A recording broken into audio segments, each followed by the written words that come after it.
কথায় আছে না, অভাবে স্বভাব নষ্ট। অভাব যে একটা মানুষকে কোথা থেকে কোথায় নিয়ে যায় তা আমাদের কল্পনারও বাইরে। স্বামী সন্তান নিয়ে সুখে থাকা ফারহানা নামের এই মেয়েটার জীবনে একদিন একটা কালো অধ্যায় নেমে আসে। একটা অভিশপ্ত চাকরি মেয়েটার জীবনটা একেবারে তছনছ করে দেয়। মাত্র একটা কল রিসিভ করতেই যেন মেয়েটার জীবনটা একেবারে ওলটপালট হয়ে যায়। আজকের গল্পটা নিয়ে তেমন একটা স্পয়লার দিব না। সমাজের বাস্তব চিত্রের সাথে মাথা নষ্ট করা সাসপেন্স আর থ্রিলিং এ ভরপুর সিনেমাটা সম্পূর্ণ নিজের দায়িত্বে দেখবেন। এমনই এক আজব কাহিনী নিয়ে আজকের আয়োজনে থাকছে 2023 সালে মুক্তি পাওয়া ফারহানা নামের এই মুভিটা। তো বন্ধুরা, আর বেশি স্পয়লার না দিয়ে চলো সরাসরি গল্পে ঢুকে পড়া যাক।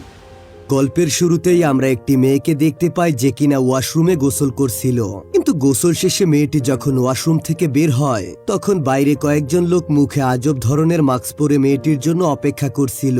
ওই মেয়েটি তাদেরকে দেখতে পেয়ে জোরে চিৎকার করে, আর এখান থেকেই এই সিন কাট হয়ে যায়। আসলে কারা এই লোকগুলো, তারা ওই মেয়েটির সাথে কি করতে চলেছে তা আমরা একটু পরেই জানতে পারবো।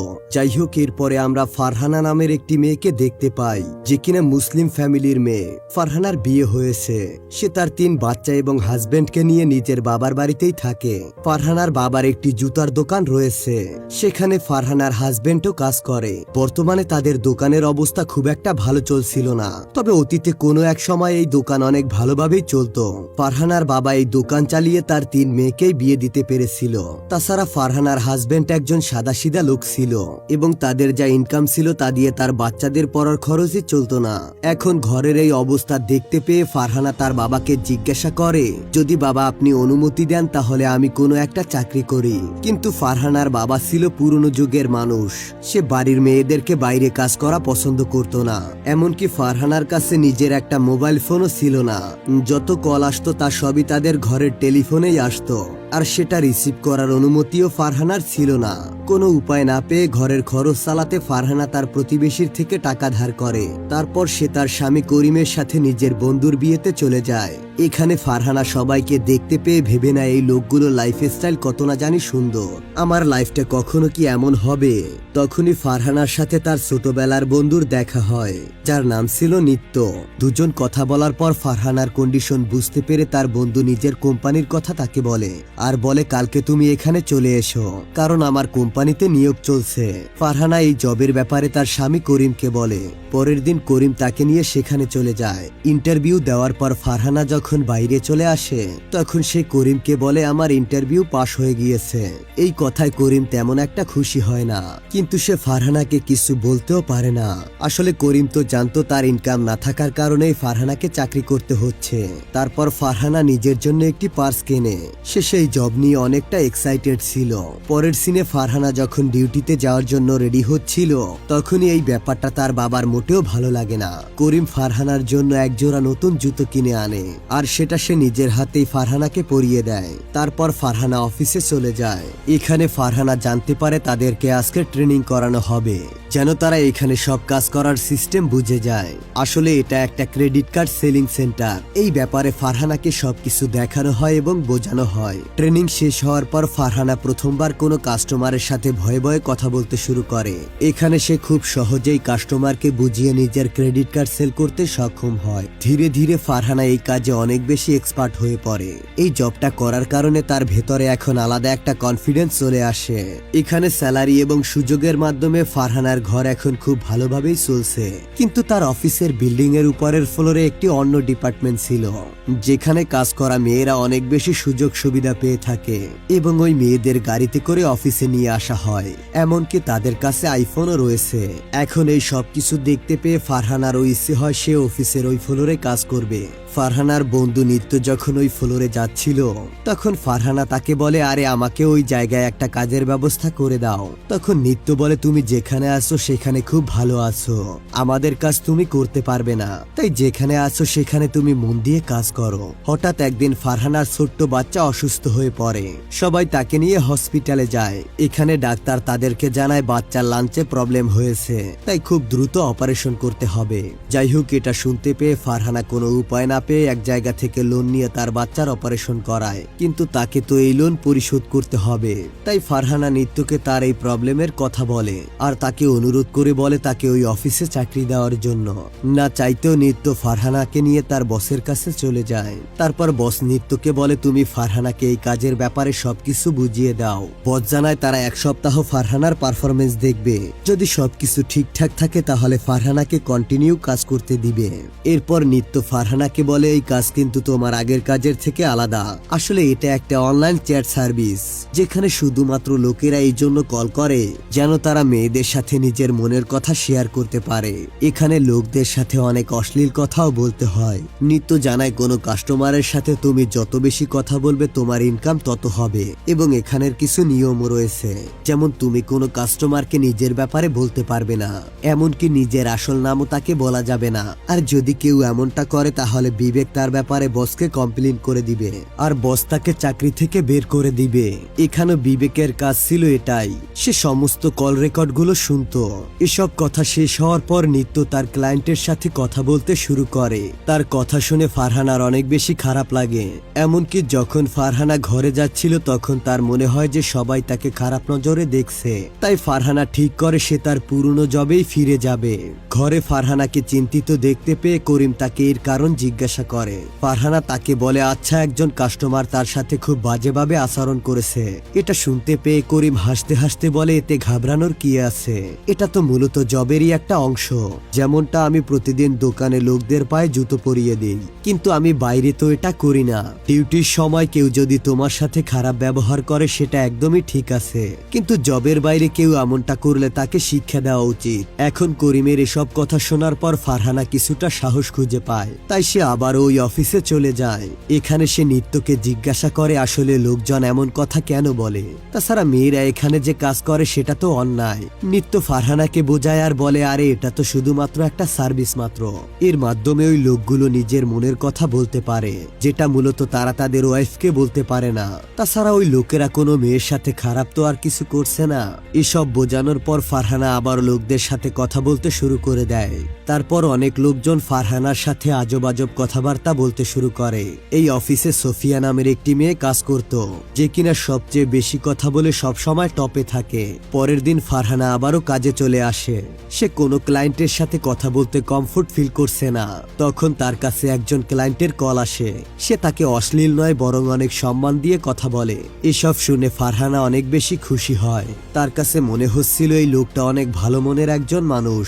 যে লোকটা ফারহানাকে কল করেছিল তার নাম ডিলান, তবে সে নিজের আসল নাম ফারহানাকে বলে না।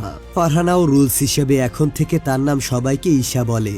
এরপর থেকে ফারহানা এবং ডিলানের মধ্যে প্রতিদিন অনেক লম্বা সময় ধরে কথাবার্তা চলতে থাকে।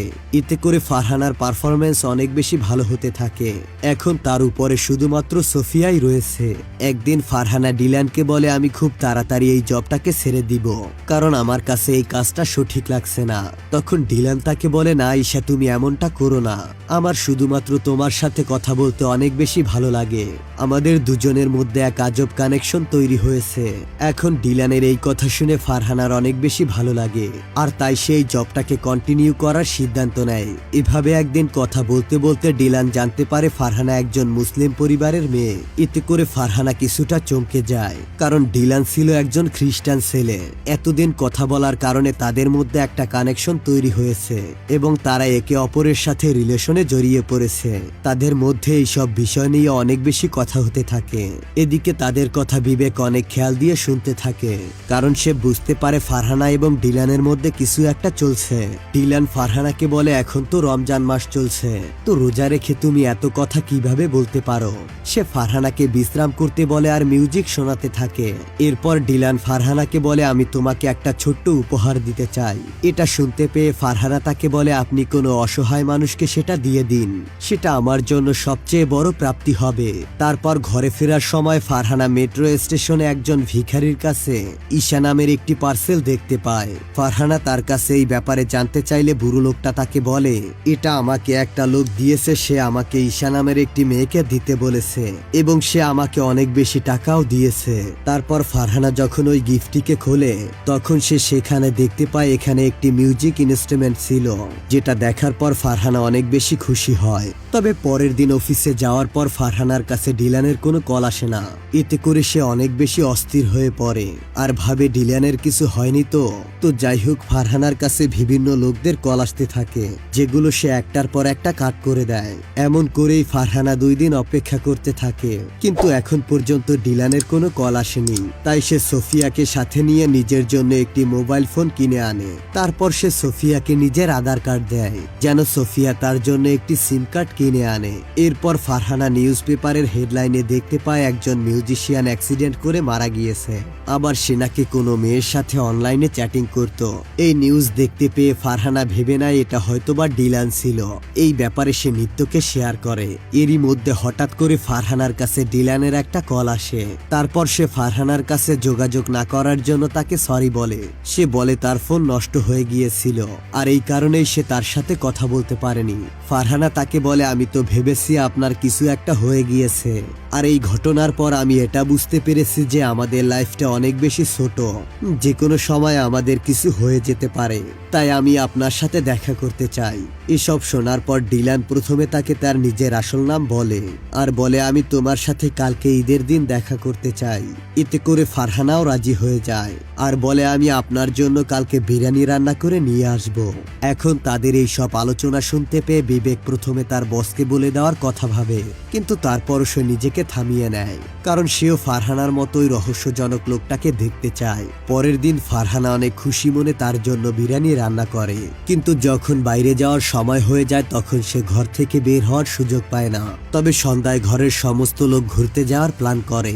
ওই সময় ফারহানা অসুস্থ থাকার বাহানা করে ঘরের মধ্যেই থেকে যায়। এরপর যখনই সবাই ঘর থেকে চলে যায় তখনই ফারহানা বিরিয়ানির প্যাকেট নিয়ে ডিলানের সাথে দেখা করতে চলে যায়।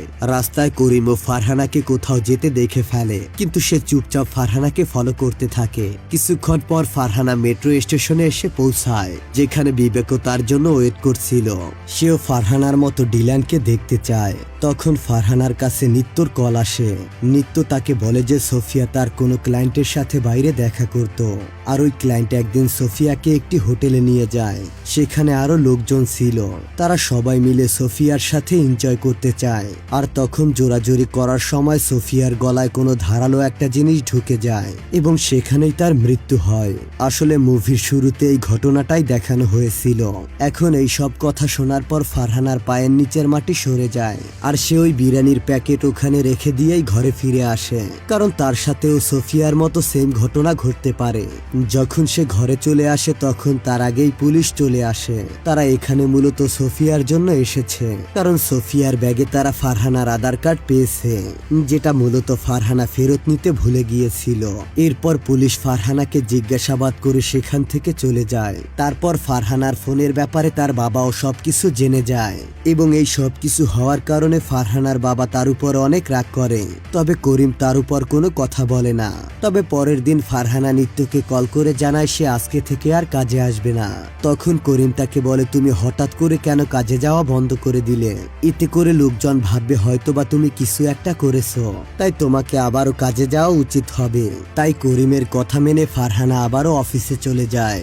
এখানে সোফিয়ার মৃত্যুর কারণে সব মেয়েদের এখানের নিয়ম ভালো করে জানিয়ে দেওয়া হয়, এবং সকল মেয়েদেরকে সিকিউরিটি পারপাস তাদেরকে একটি পেপার স্প্রে দেওয়া হয়। এরপর সবাই নিজেদের কাজে লেগে পড়ে। এরই মধ্যেই ফারহানার কাছে ডিলানের কল আসে। তখন ফারহানা একদম প্রফেশনাল ভাবে কথা বলার চেষ্টা করে। ডিলান ফারহানাকে জিজ্ঞাসা করে কালকে তুমি আমার সাথে কেন দেখা করতে আসনি? ফারহানা তখন তাকে উচ্চস্বরে বলে আমরা কখনোই আর দেখা করব না, আর আজকের পর থেকে আমি তোমার সাথে আর আগের মতো করে কথা বলবো না। এখানে আমি মূলত নিজের কাজ করতে আসি, এখানে আমি কোনো অবৈধ সম্পর্ক করতে আসি না। ফারহানার এসব কথা শুনে ডিলান কলটিকে কেটে দেয়। এরপর কয়েকদিন পর্যন্ত ডিলানের কোনো কল আসে না। তারপর একদিন ডিলানের কথা শুনে নিত্য ফারহানাকে বলে তার সমস্ত কথা না শুনে তার সাথে তোমার এমন রাফলি ব্যবহার করা ঠিক হয়নি। যদি আবারও কখনো তার কল আসে তাহলে তুমি সবকিছু ভালো করে তাকে বলবে। এসব শোনার পর ফারহানা ডিলানকে সব সত্যি বলতে রাজি হয়ে যায়। তারপর যখন ডিলানের কল আসে তখন ফারহানা কিছু বলার আগেই ডিলান তাকে বলে বলে, তুমি ভেবেছো তোমার সাথে আমি কথা না বললে আমি তোমার ব্যাপারে কিছুই জানতে পারবো না। বিগত দিন যখন আমি তোমাকে ফোন করিনি ওই সময়টা আমি তোমাকে ফলো করেছি। তুমি আমার সাথে বাজে ব্যবহার করেছো। এখন দেখো আমি তোমার সাথে কি করি।